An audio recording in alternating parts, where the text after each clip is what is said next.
Jax, have you ever looked up to the stars and thought about what it would be like to go to space, to travel to other worlds, to experience the majesty of our galaxy and those beyond? I have. I am. And did it involve mopping floors, feeding hungry aliens, and breaking out into a dance number to avoid a mutiny? It did not. Then you might want to adjust your expectations.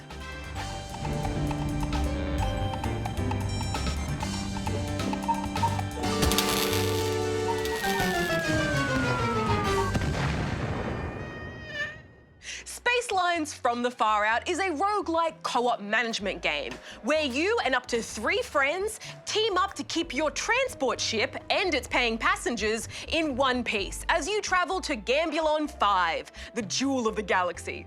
Think Overcooked, but in space. Yeah, but instead of cooking world-class meals and throwing ingredients left and right, you're managing your passengers' hunger by keeping them fed, entertaining them with your killer dance moves, and keeping them healthy to stop them making a mess. Not to mention keeping up with the repairs and making sure you're running on time. All for minimum wage. It's a thankless job, Jax. But if you do manage to pull it off, that good favor with the passengers will earn you a higher star rating, which increases how much money you can earn, which can then be spent on maintaining the ship while you're traveling, like topping up fuel, cleaning up messes, and making urgent repairs if you hit an asteroid. There's a pretty strong incentive to keep things moving, because if your ship goes down or you run out of fuel, that's it. You lose all the progress you made and have to start your journey from the beginning with a whole new randomized path. The curse of the roguelike strikes again.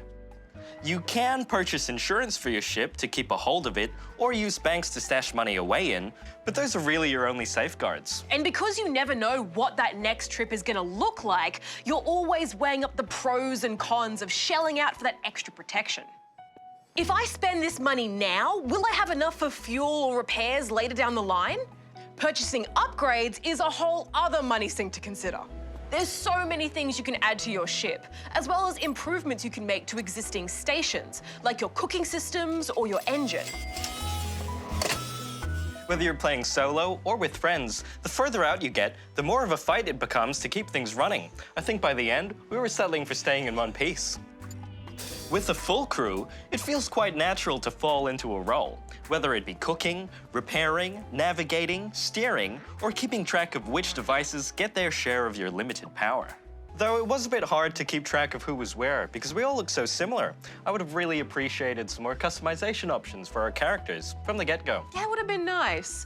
When you're playing by yourself, you don't have the luxury of assigning roles. But thankfully, the difficulty does scale to make up for that lack of helping hands.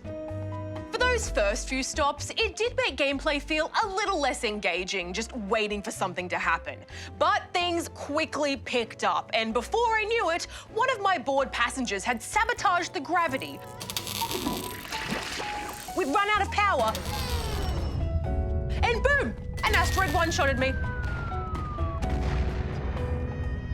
And only then did I realize I hadn't bought insurance. I think there should be an option to eject passengers for sabotage. If they want to be floating out in space so bad, they can do it on their own time. We got a schedule to keep. Agreed, but let's wrap this up, shall we? While it's easy to compare Spacelines to games like Overcooked or Catastronauts, I think it well and truly holds up on its own merits.